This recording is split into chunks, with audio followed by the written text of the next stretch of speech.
Circus Shalevsky, and I'm the body for the Joker.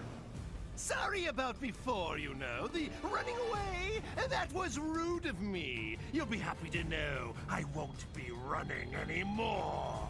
I play Sonya and Katana. I play Green Lantern. I play Superman. I play Batman, Deathstroke the Terminator, and now recently I'm playing Shao Kahn as well. I'm playing Liu Kang of the Mortal Kombat crew. On the MK side, Scorpion and Kano. So I'm playing Catwoman and Wonder Woman, and to play both of them is completely amazing to me. Wonder Woman, very much more regal, and I don't think there's that same sense of humor. You know, she's very much about keeping the integrity and, you know, solving that crime and preventing the bad guys from winning. I was assigned Sonya and Katana. I was excited, you know, Mortal Kombat. Oh, everyone knows Mortal Kombat, but I had never played Mortal Kombat. So I called up a friend saying, you know, this Sonya and Katana, what are they like? Oh, Sonya's the coolest. Sonya's like this and this and this. I'm like, oh, wow. Obviously, these are popular characters. I was very excited to hear all about them from the designers, from the writers, and be able to give the characters life. Then you have Catwoman, who completely has the sass and the attitude and the sarcasm. Easy, boys. Let's keep our eye on the prize. So that's been really fun to kind of climb into the world of Catwoman and at the same time to be that Amazonian, you know, Wonder Woman. When I auditioned, I was more familiar with the DC characters, and I had a feeling from the script of what those would be, though they were trying to hide that it was Catwoman and Wonder Woman. Hand it over, sexy villainess. I'm sorry, no can do. I'm protecting it. When they had us audition for the video game, they hadn't announced it to the press yet, so we were reading for these just sort of generic character names. All right, crazy villain. You wanted me. I'm here. Well, if it ain't Masked Vigilante. If you know enough about the DC universe, it was pretty obvious, like, okay, this guy is Batman. Who are you? I am Liu Kang. It's awesome. This is the first game that I can actually tell my friends what I'm doing, and they flip out over. Like, they think it's amazing. They're like, Liu Kang, they know exactly who that is. They called me and they're like, okay, so here's what the game is. It's a DC Mortal Kombat smash up. We've cast you in the role of Batman. Is that cool? Are you gonna be able to do that? Are you interested in that? It's like I'm freaking out on the phone. Like, yes, like I can do that. I think I can fit that in my schedule. It's a lot of fun, you know, being these powerful, dynamic women and being, you know, physically active in the scenes and doing fights and whatever. It's a lot of fun and an opportunity you don't often get to have. It's such a pop culture icon. Like, how do you not know who Sub-Zero and who Scorpion is? Yeah, I've been playing Mortal Kombat since I was a little kid, so to play a 6-foot Asian martial artist has always been my dream. You know, I think we all got cast for a certain reason, that we inhabit some characteristics of these characters. We were also able to build on what was already there, but also bring a lot of our own style to these characters. So it's cool, you know, Scorpion is one thing, but he's also got a lot of characteristics that I bring to it. Same with Green Lantern, same with Kano. They're real free in letting you do what you want to do, but also, you know, have a definite vision in mind, and they're keeping true to that. Okay, I give up! I've heard that before. It's kind of a hard medium to work in. They're just like some different challenges to get used to. At first I was like, okay, wait, red lights everywhere. You see me at all angles. That's a little intimidating. But as soon as you kind of stood in that black pool, this room the size of a basketball court, black walls, red lights beaming into this performance space, you can't help but to feel like kind of the power of the performance. I thought I defeated you, sorcerer. By the Elder Gods, I will finish you! I've done a couple other games before, and this one was a lot more technical in that they were going for a specific look, like Liu Kang, the way he moved in other games. And, you know, he's a martial artist, so he has a particular stance and a particular way he moves. People playing the game before will recognize, so there's a little more work that goes into it, and that's why we've had a lot of in-depth rehearsals to try to get that just right. It's like weird because it's like, okay, but move your hand like when that other guy says this. Like, I need you to see your hand move perfectly this way.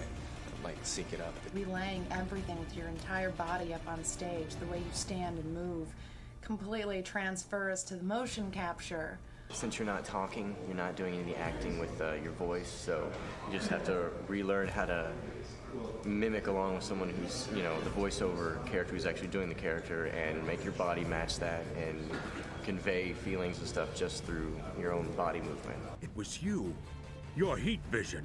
You blasted Darkseid's boom tube and sent him hurtling into some unknown universe. This is all your fault. You accuse me? You helped Darkseid invade the Earth, remember? Fight! Fight! Fight! Fight! Both of you calm down. Awesome. It's like the best job ever. Everyone at MK, they're very laid back, fun to work with. They've made this job a thing you look forward to. Why can't this be my 9 to 5, you know? There's no stress. Once you know what you're doing, once you get used to being in the suit and what you're supposed to do, it's a lot of fun.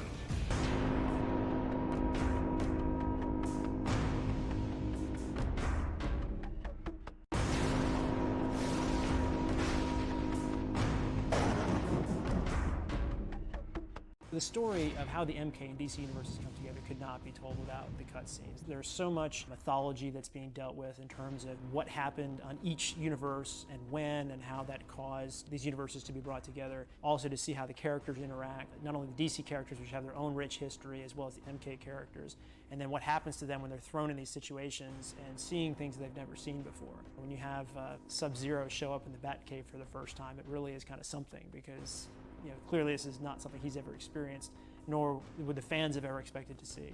And it makes for some very interesting storytelling.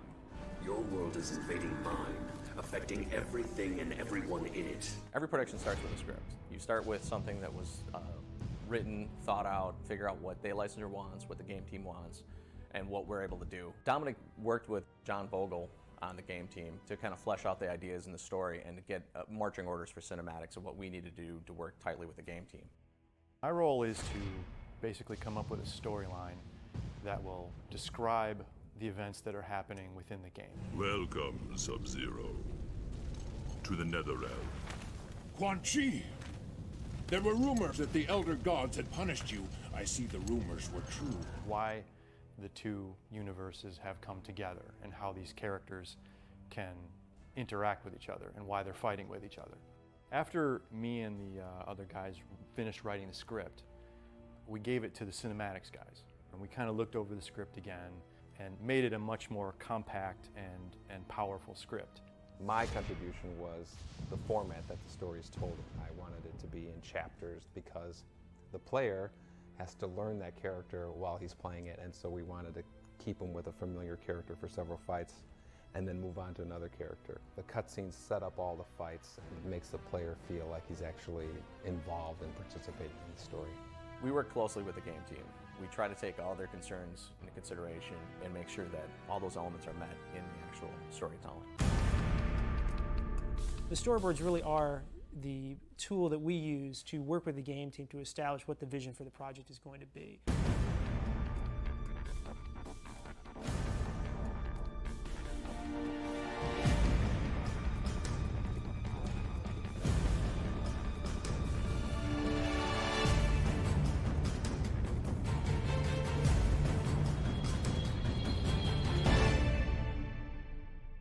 Vince Proce's storyboards were really critical in the early stages, sort of creating the mood of what we were trying to go for in terms of the overall tone of the game. There's a lot of detail that you can flesh out through the storyboards. It's the first visual communication that we have with them to say, based on your script, this is what we're thinking about doing. Is this a direction that you want to go in?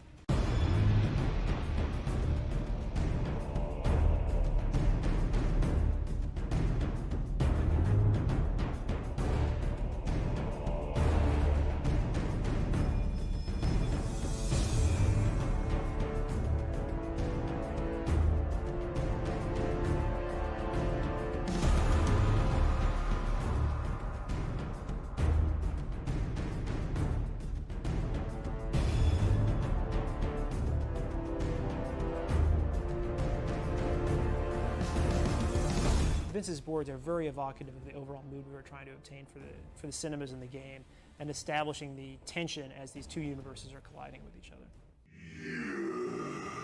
Yes. Between the storyboards and the motion capture stage is where we do our 3D animatics, where we take the storyboards and come up with basically a movie of the movie. This is the end, Shang Tsung. I will finish you! Raiden, stop! Shang Tsung is not the enemy this time. Step aside, Liu Kang! No! I will not let you kill him! Then you have turned your back on Earthrealm, broken your vow, and betrayed me! Storyboards really get you about 50 to 60% of where you need to be to creating your final film. But until you actually have characters in a space, cameras that are working in a 3D environment, it's almost impossible to tell exactly what you need to have. I don't have time for this. Make the time. For this game, we took a different approach in terms of casting for people to play the characters in our game. In this production, we generated 120 minutes of content. A crucial part of that was to make sure that we hired really good actors that could learn the lines, execute, act, and be those characters. We actually had casting calls. We brought guys in, they had to be that character. Because of the nature of this project and the secrecy with which the entire concept of the project was being maintained, the actors, when they were auditioning, had no idea what they were auditioning for. We need prototypical superhero, but no one knows where he is.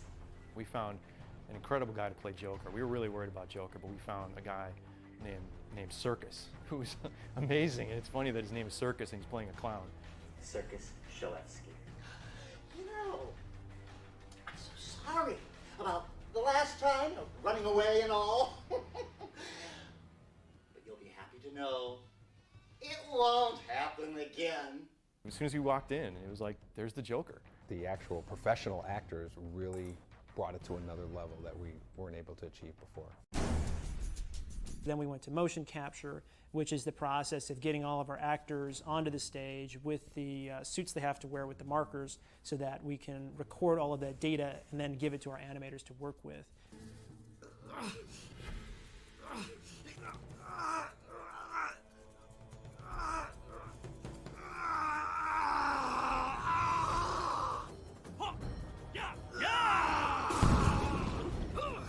When we go to the motion capture studio and we broadcast the 3D animatics, the actors basically look at that, figure out the timing, figure out the positions where they need to stand, and then we have the real recorded audio from the actors out in California where we recorded the audio. Perfect. Let's get used to Luther. So the actors know how to time their communication with each other, they know how to time their gestures, time their movements, and then after that, we start capturing. It was incredible having some real actors this time around for motion capture. In past games, it's been me and Carlos. We were the actors. Once we have all of the data in for motion capture, we have all of our performances, we then give all that raw data to our layout artists who are experienced in placing cameras and doing cinematography and editing, and they start pulling all that motion together and trying to match that animatic that we've created. And that process is not simply a cut and paste process. You know, for example, we have a wonderful actor who played the Joker in our game. And once he came into the audition and he nailed it, and we actually got to see what he could do, a lot of these shots we were planning on having very impactful close-ups of a character. It was clear that his physical performance was just so interesting that to be on a close-up, we'd miss out on 80% of what he was bringing to the equation. So that was all changed in the layout phase. I don't know what Baraka's doing in Earthrealm, but it's suspicious. Once we go through the layout phase, the next portion would be to take that raw motion capture data and hand it off to our animators. A big part of what the animation process is in this game is creating these superhero aspects to the characters that we can't possibly hope to capture on stage. You know, our actors don't fly. They don't deliver punches that send people flying 40 feet across rooms. All that stuff has to be created by our animators and made believable by them.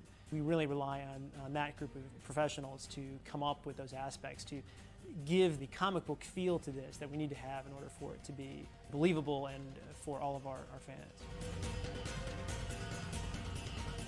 Some of my favorite things about the MK cinemas were definitely the special effects that we got to put in. One of the biggest special effects cinemas was when Raiden appears at the space station, right with Batman and Liu Kang. And as you can see, it's just large and powerful explosions, TV monitors exploding, a lot of lightning and whatnot going on. A lot of hard work went into creating every single effect, whether it was concepted from DC or internally. I hope it came across as something really spectacular in our cinemas. One of the key moments in the cinematic scenes is when Liu Kang confronts Scorpion. And that's one of the first times that you actually see a transformation, a swapping of characters, so to speak, where the mixture of the Mortal Kombat and the DC universes together. So that scene was a really important one because it was one of the first times that the players is going to see an actual swapping of the characters, and what is Liu Kang's reaction going to be when he first encounters the Flash.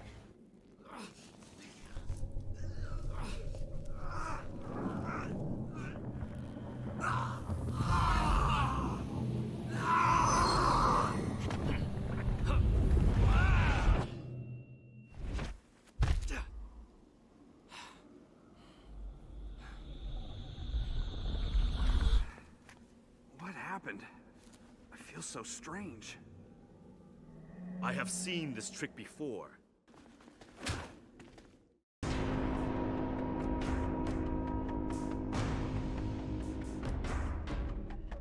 I don't think that the story could be told without the cutscenes. There's an interaction between the characters. There's a lot of details that have to be told that you can't do in the context of a fighting game, just one-on-one, two people fighting. So there has to be moments where you tell the narrative of the story, and we do that fully in our cutscenes for the game. It's absolute necessity in telling the story for our game. I think the cinematics do a really, really good job of sort of showing people who the characters are, that they're actually, you know, people with personalities and depth to them. I think the cinematics group has done a great job of playing out the story that we put together. I'm very happy with all the work that everybody's put into the cinemas for MK versus DC. I think we've got something that's going to be a lot of fun for the fans, and I hope that they are able to enjoy the story as well as kicking each other around as much as they do during the fighting mode of the game. Yeah, anybody that knows MK knows the fans really like MK. So we really feel a lot of pressure to make sure we maintain the license integrity and the designer's integrity, because there's nothing worse than disappointing an MK fan. It could be brutal. It could be a fatality.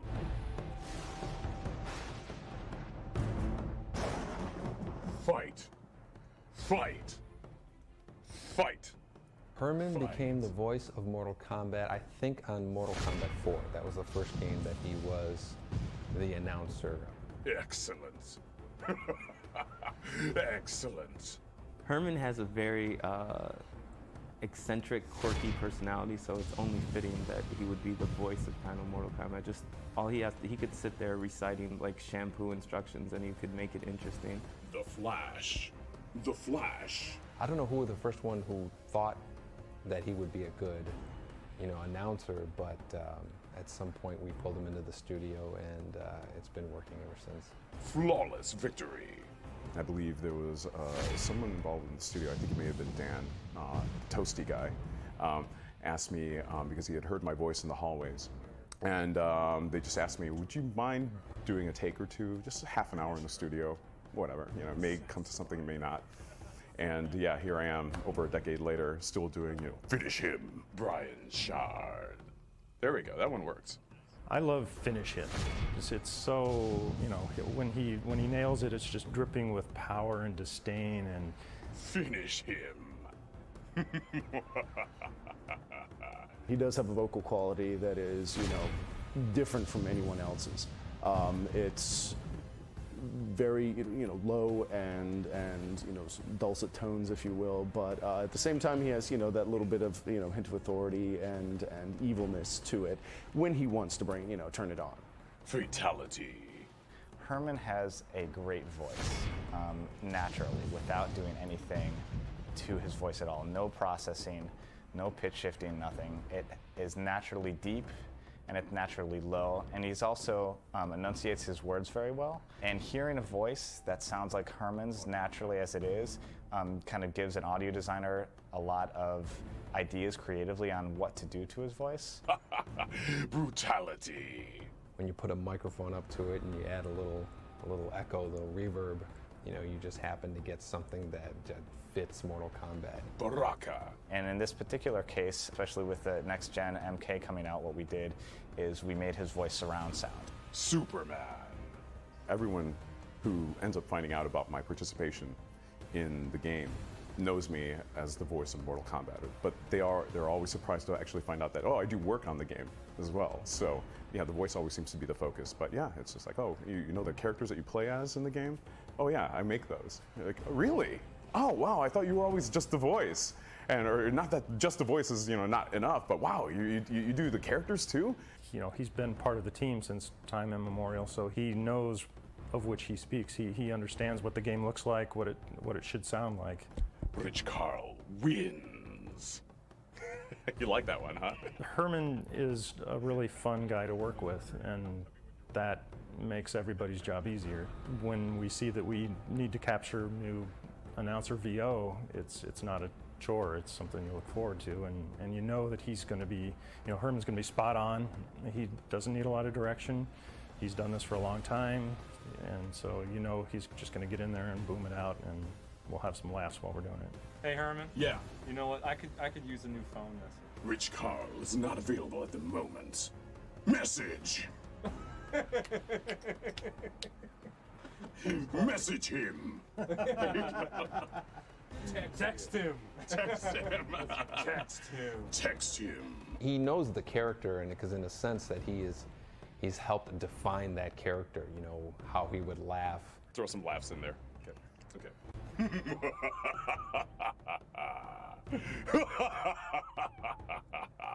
Finish him.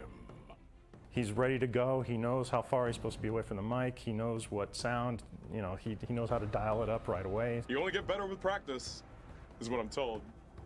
One day I'll nail this, guys. I'm sorry, give me a little time, some patience. Recording sessions take just about as much time as it does for him to say the line once, maybe twice, all the way through. He delivers first time out, every time. The Joker. He's a really cool guy to do it with because, again, he's super lighthearted. He's always joking around. Round 15. And I think Herman adds personality to that voice. How have you been since that evening? I've been meaning to call, really, but... I don't think we've ever asked him to say strange things. I think sometimes in the course of reading a script, we'll throw out something ridiculous that usually some iteration of brutality or fatality. Oh, we're gonna go back to the dark days? Babality. Babality. Desperation. I guess for me, you'd have to be involved with him on the team to kind of get it, but to imagine him as this very dark, overlordy presence in the sound booth, and then it's just Herman, it's not Shao Kahn. See ya.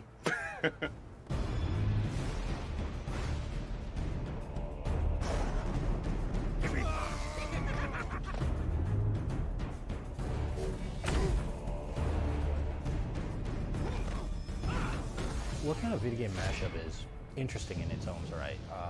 In the sense that, you have this universe of MK, which has all these great characters and history around it and going behind it, and then you have this other history of the DC universe, which has been around even longer, which people have also great expectations. So you're trying to find a right way of blending it to make sense. These are two separate licenses. The Mortal Kombat crew and the DC universe crew, completely different characters, and getting them to get together and sort of create a story where they both kind of can work, interact, and destroy each other was a pretty big job. But that's what I kind of dig about doing this kind of work, is that it's something that's challenging. A question that a lot of people keep asking me is, is this part of the canon of the MK world or the DC world? And the reality is, while based in those histories of those characters and the stories of those characters, they're not per se an extension of any current timeline, whether in the DC world or the MK world. This game is set in the ultimate Elseworlds. It's the idea that, we're not going to take a specific time of the DCU because things change. So what we did is we created the classic characters, the characters at their best, at their peak. It's the characters that as a player. Even if you don't follow the comics, you definitely understand who these guys are and what they're doing. It's kind of strange, really, working on these two licenses simultaneously and having to sort of serve two masters. We, on the MK side, have a lot of specific things that we're aiming for. We want this sort of brutal, violent story that, sort of interconnects all these different worlds. On the DC side, we want to really stay true to these characters that we don't really own. It's really tough, to try to figure out, what will make sense, because you don't want to take some character or make Superman all of a sudden say, yeah, now he's vulnerable to just an average person like Sub-Zero's uppercut. Why is he all of a sudden, because before he could never take any damage. What's the reason? So, you're trying to find ways to blend the two universes, and we've kind of done that in our storyline to explain why certain characters have more abilities and why some characters' abilities have been kind of softened or dampened. At the same time, you have to find these natural relationships between characters on different sides and figure out ways of balancing those relationships and balancing those powers and abilities and finding complements and finding natural nemeses between the two different sides, figuring out how to make everything kind of glue and fit together. John Vogel and some of the other guys on the team would kind of get together in a room and they would kind of bang out all the details of how the story's going to work. They would define the big events that they wanted to happen. They would always say that they would write the beginning and write the end and then kind of combine the two together, and that was kind of how they would come up with the structure of what was taking place. Figuring out how to get the two universes to come together in the storyline was not the hard part. That was kind of easy. We kind of came up with that concept really early on. And even what the bad guy was going to be, the concept for him was like the first day. We figured that out. The hard part was trying to create a story within the structure of the gameplay that we were trying to do. My contribution was the format that the story is told in. I wanted it to be in chapters that were, starring one character. I didn't want to jump from Batman to the Flash to Green Lantern to Wonder Woman. I wanted to stick with the Flash for several fights because the player has to learn that character while he's playing it, and so we wanted to keep him with a familiar character for several fights and then move on to another character. If you need a character to fight 4 times in a row, you pick 4 characters for him to fight against, or her, and you have to come up with, well, why does he fight these characters? And then when you have this next character that you fight as for 4 fights, what characters does that character fight against and why? And you really can't reuse the same characters that you just fought against. So fitting a story within the structure of the gameplay was a lot harder than coming up with the idea for how these two universes came together.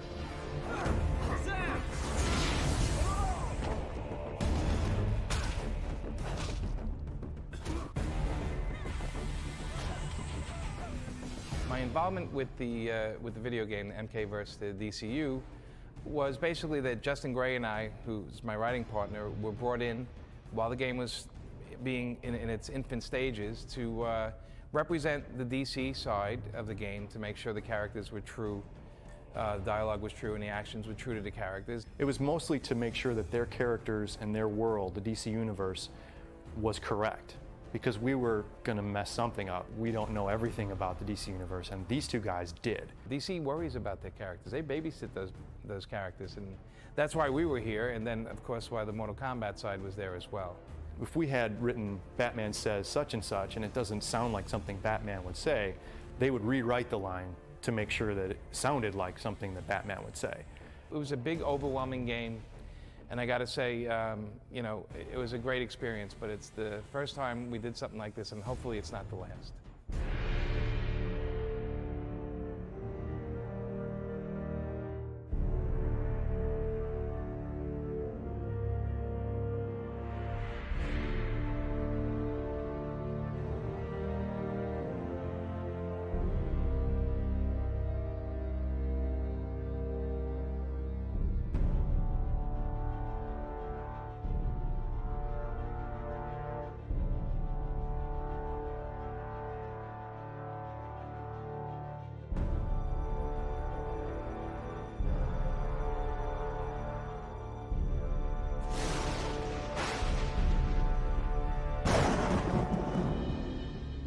Art style differs tremendously in this version of Mortal Kombat because it's our next generation Mortal Kombat.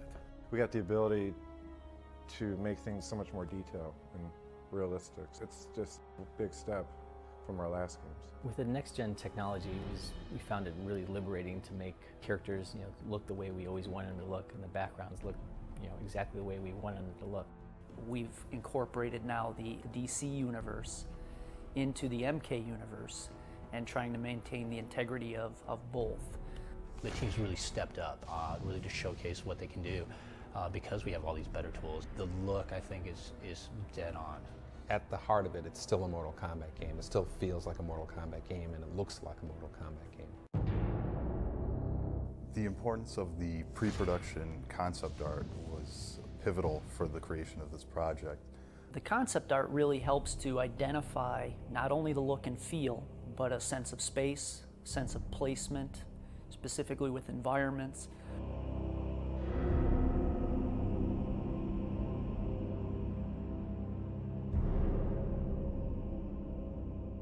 I think the character concept stage was definitely one of the most integral parts of the development process.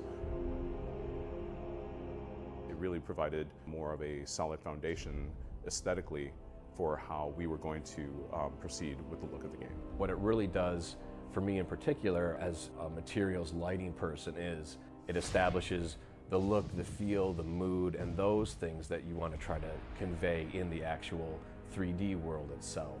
What concept does is they highlight the textures that we use and the materials we'll need and the effects we need, and they kind of really bring forward all the pieces that we'll need to make the level look the way we'd like it to look. We're lucky to have a world-class concept team who not only understands the DC and MK lore, but they also understand what it takes to get concepts into gaming.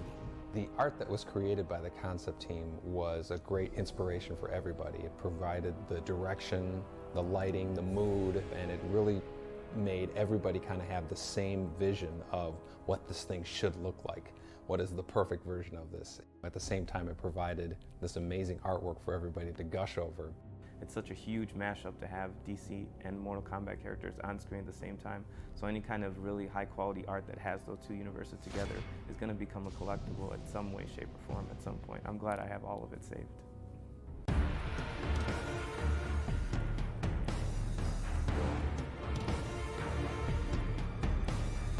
The trick with making these backgrounds for Mortal Kombat versus DC Universe was that they are so incredibly detailed. You know, we literally needed an army of people to finish a background. Some of the backgrounds or the environments that we've incorporated into MK versus DC started out with trying to maintain both universes. So some of the backgrounds that were identified early, the Batcave, Fortress of Solitude on the DC side, and then on the MK side, like the Throne Room or Hell, were things that we wanted to really kind of incorporate both worlds into the game.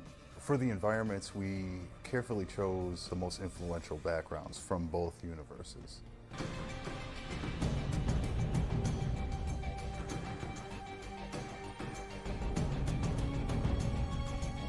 For the Hell level, we started with a whole new process, and that was lay out the design, get Ed to approve the design, send it out to concept, have concept do it, bring it back, and then have the artist make the pieces. So I think Hell was like a really good proving ground for this is how good an MK level can be with this generation hardware, using a different process to assemble a level. The amount of investment and care we put into making each piece. Because we have this technology, we're able to make even the most mundane things like stones on the ground look as good as they can. And we're really trying to get accuracy, realism, scale, all these things correct to make this the best looking MK ever.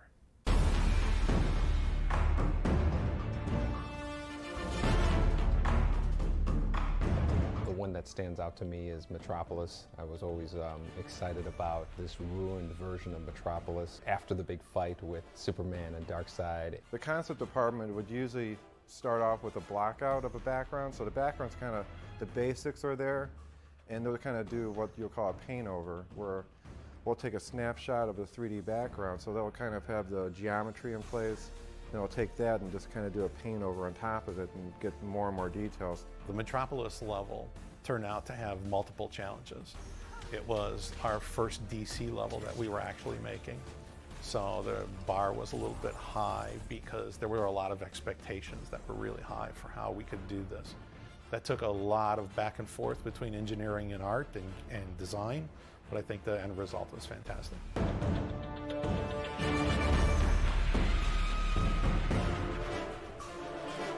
Batcave is 3 separate arenas. We have an upper arena that's kind of like the computer room arena. It has his computers and his power supplies and a lot of monitors and everything that goes on his utility belt and extra suits and hats and cowls. And so that's the whole upper level. The mid-level, we call it the airstrip level. It has a bat plane on one side, it has the traditional bat wing on the other side. If you have the planes, well, you got to have hangars to kind of hold them, and you have to have a route for them to get out, and so that looked really nice. And then the third level is the garage, and the garage is all the way on the bottom, so it has our version of the Batmobile, and we also have a bat boat down there. Lots of water effects, a lot of cave effects. You know, we have waterfalls and caustics from the water, and bats flying all over the place. So it was a tremendous amount of fun to make that level. Our environments are very detailed, and kudos go to the team for that. They wanted to give the level of detail into the environments because they know that the MK and DC fan bases are very, very rabid. They're very into content. The consumer, after they play in a while, they're going to notice some things in the backgrounds that they might have not have noticed over the first month or two of playing the game. I mean, it's that level of detail. A lot of the environment artists are huge DC fans, so they want to be able to put in their little shouts out to the little things that they've always gravitated towards growing up.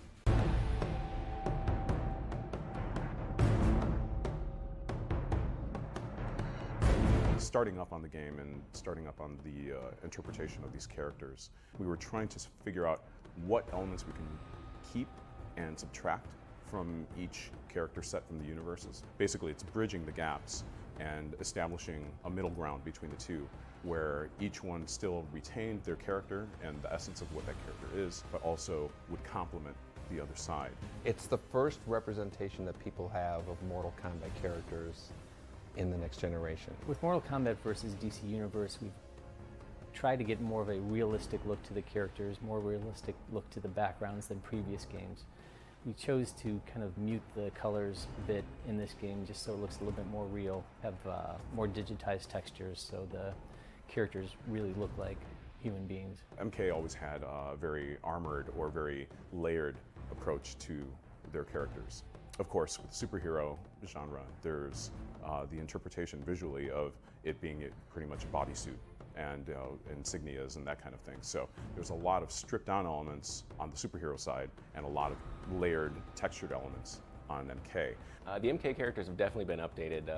Well, obviously they have a lot more detail because of the next generation capabilities. You know, they've received kind of an overhaul. Like Scorpion has got that really nice skull mask and everything. So just the level of detail is just steps above and beyond the previous titles.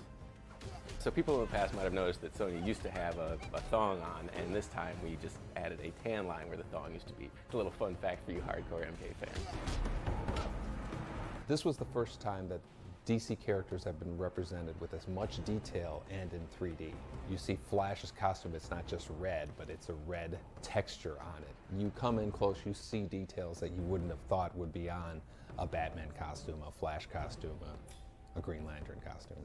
As far as the iconistic quality of the DC characters, we've tried to stay true to what that look and that feel is. And a lot of that we went back and forth with DC on. So they definitely want to maintain that quality and that identity of each character. But we've tried to push that a little bit more to MKIs, if you will, some of the DC characters, incorporating them into more of our view of what those characters might be. That was a fun part of the game, was working with DC to decide what kind of features we want to bring out in these characters that everybody's used to seeing in some form, now in a really high resolution, high definition presentation. This is the first time that the technology allowed us to capture all the detail that we could actually imagine in the characters. So this was actually the first time we were able to make characters look exactly as we imagined without any handicaps. From a character modeling standpoint, I think Baraka was probably the most interesting to model. On this game, we had the technology to capture very fine wrinkles and details in the characters that we weren't able to before. And so most of the characters that we have are mostly everyday people, but he's like one of the few creatures that we have where you can take advantage of wrinkles, very monstrous looking skin. I worked on Catwoman, and that was actually a really fun challenge. I enjoyed working on her. She has such a rich history, so many different various interpretations of the character. It was a real challenge to try to pick the one. And so I think the costume that we chose, the more contemporary costume that she's wearing in the current books, worked out the best. She's got some nice accessories, a nice presence, some identifiable marks, the goggles and the zip cat suit, and You know, there's a certain level of sexiness that's associated with the outfit as well, and it makes her seem very sleek and limber, and it complements the figure very well, so she's drawn well on the screen, and you know, very identifiable silhouette. The catsuit just lent itself a lot to costume detail. I love to paint all the little folds and seams and things like that, and the surface tension of her catsuit just lent itself to the ability that I had, and the team members always heap upon me, "You're the wrinkle guy." So I went ahead and went to town on her, basically. Plus, you know, she's just kind of a sexy, classic character to work on. It's nice to be able to say, you know, hey, that one's mine. The DC characters and MK characters have pretty different movesets in terms of their special moves. I mean, Superman's moves are never going to be shared on any other character. You want Superman to look like Superman. Batman has some stuff that he does with his cape specific to him. We like that we can tailor certain DC characters to look really cool and make those fans of those characters think, you know, yeah, that's Batman, that's a Batman move. Are the MK characters different in this game? Certainly. You got better models, new movesets. We're able to do more than we did in the last 3 years. Working with the DC characters, awesome. You grow up reading comic books, and you're like, oh, I need to make a move for Batman. I need to make a move for Superman. And you could only dream of doing a license like this. The aspect I'm most proud of in this game would have to be just the overall look of it and the overall feel of it. And I think in this version, it's the most fluid game that we've come up with in this franchise. It looks realistic and it feels like real motion.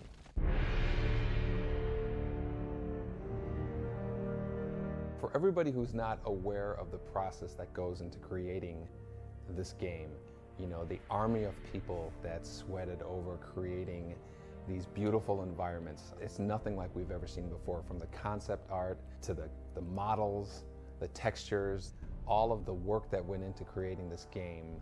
I think, you know, it's kind of a dream come true for all of us of Mortal Kombat versus DC Universe. Alex Ross is a very famous and very talented comic book artist who happens to be friends with a few members of the Mortal Kombat team. He went to school with him. And so we've always wanted to work with him, and finally we get a chance right now. I am a comic book fan made good who got a chance to work in the field that I desired to since I was probably 3 years old.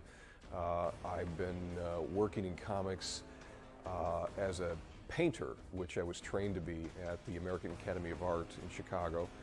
And the comics that I've done since I was 19 have been all painted illustration, and that's kind of my gimmick within the art form.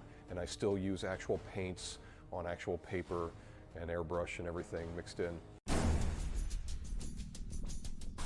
My collaboration with Midway began with first hearing about the game from the guys working on it many months ago, and knowing it was a big secret at what was going to be accomplished. And at that time I had no idea that I could have anything to do with it, and I was always looking for a way that I could help them develop the character designs and costumes in whatever way that they were beginning work on it. And fortunately they came up with the idea all on their own to use me for this collector's edition box cover art.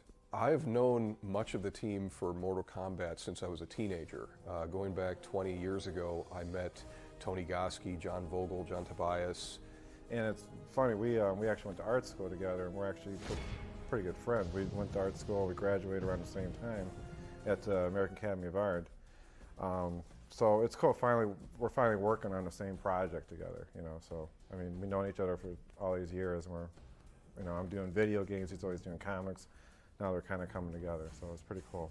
I knew about their first foray into working with computer games when they first got into the working field. I went into the field of advertising and ultimately comics, and they went pure digital, and I was always amazed with the developments that were happening in that field, and always impressed by the work that I was seeing these guys do. The invention of the Mortal Kombat game and characters is something that I feel particularly close to because of it speaks to me as a comic reader and creator, that I enjoy the kind of comic stylings of these boldly colorful characters. It's very much in keeping with the same way I approach designing characters as well.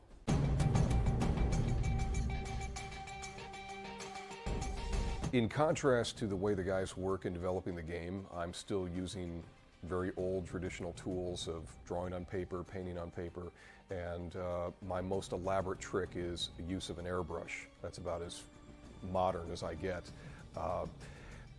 In many ways, what I do is similar to the way they used to work when they first started the game, where they were using live models wearing costumes.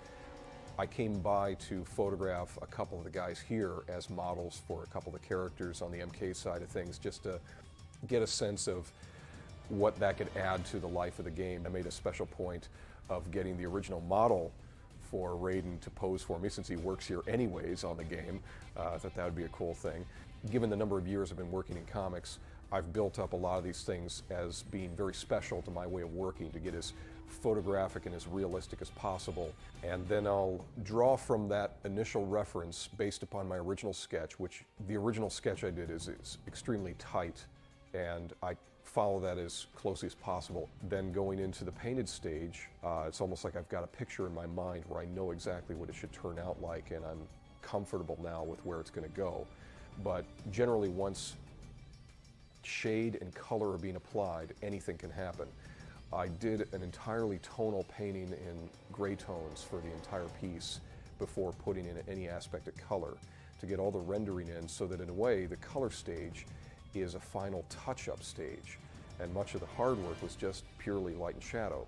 And I used an effect that I often, a little trick I use with sometimes space backgrounds, creating nebulas, where I've got this number of strings that are tied together that basically I hold over the piece, airbrush around my hand, catching a little bit of those strings, and then the leftover impression is something that looks like this beautiful soft fade kind of nebula. That on top of that I was spraying additional layers of harmonious color to pick up on whatever other light sources or commanding color that the scene seemed to implicate. Like I put in a lot of golden color from one light source, and then of course there was Green Lantern's ring, which is casting off this bright green glow, and then I'm using anything from just airbrushing straight onto the piece with a general glow to putting on pieces of paper to create a sort of ray effect that's coming off of the ring. It starts to get, in some ways, kind of technical as far as the effect of what that can look like, but I try and use the airbrush sparingly so it doesn't really overwhelm or completely take away from the human hand side of things. And that's hopefully what I'm completing at the end, is something that feels like it was the process of an organic gestation, something that feels very natural and real. And I was very pleased with the result of the final piece.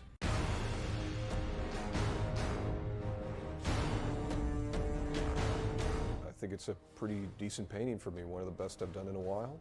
It was fun to work with the friends of mine who've been working on Mortal Kombat for so many years, and to work with these characters that they've put a lot of time and attention to, and to try and respond to the things that they've done physically with both the DC and the MK characters, trying to incorporate much of their recent work to put their mark on both of these things. It's cool to have watched on the sidelines what these guys have been doing for so many years, and to have a chance to finally work with them in this capacity.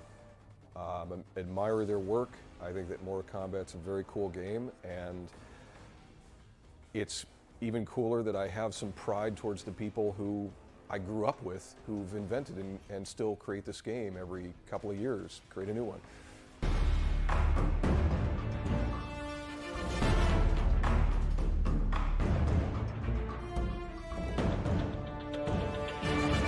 I've known John Tobias since I was 18. When I first met or saw him at art school, he was the guy who was already doing what I wanted to do. For Mortal Kombat versus DC Universe, I'm illustrating the collector's edition comic book. And that came about when Ed Boon actually gave me a call and asked me if I'd be interested, and my answer was yes. We've kept in contact with John over the years, and we have lunch every once in a while and stuff. So, but we haven't worked with him in over 9 years. So, we were excited over the prospect of having John do our comic book. John has a great reputation with Mortal Kombat. He hasn't worked on a Mortal Kombat game in quite a while, so the timing just seemed perfect. It seemed like something that was destined to happen in my eyes. When I was approached about doing the comic book, I had a lot of ideas, obviously. Thinking about all the different characters and how they could potentially relate to each other was fun. For this particular comic, the MK guys were interested in seeing all of the characters represented in some way in the book. And so it took a lot of back and forth to try to squeeze everybody in there. This sort of started out, as anything does, with a conversation about what direction we wanted to go. And I spoke with John Vogel on a number of occasions about what he wanted to do with the story. Having John back in some form in the Mortal Kombat world is awesome. I'm glad he's doing this comic book. When we did the first Mortal Kombat, we made a comic book as well. John drew it, he wrote and drew the comic book. I colored some of it, he colored some of it. John Tobias created everything that I've been working on for the past, I don't know, 10, 15 years. And for him to come back and then, you know, see what I've done and go, okay, yeah, that's cool, and you know, that's an interesting way to go, and you know, to collaborate with him again is really, it's amazing. You know, it's a nice feeling. I haven't touched Mortal Kombat in a long time, and so having an opportunity to sort of revisit the characters was very exciting for me. Drawing them came naturally. I mean, the moment that I started sketching the interior of the collector's edition comic book, everything just sort of came right out. It felt like I was at home. Being able to draw the Mortal Kombat characters along with the DC characters, for me, has been a dream come true. It's something that I would never have envisioned happening when we created the series, you know, back in the early 90s. And so being able to participate has been a lot of fun, and I enjoyed working with the guys again on the product. And like I say, it has been very enjoyable, and I think I'm very happy with the end result.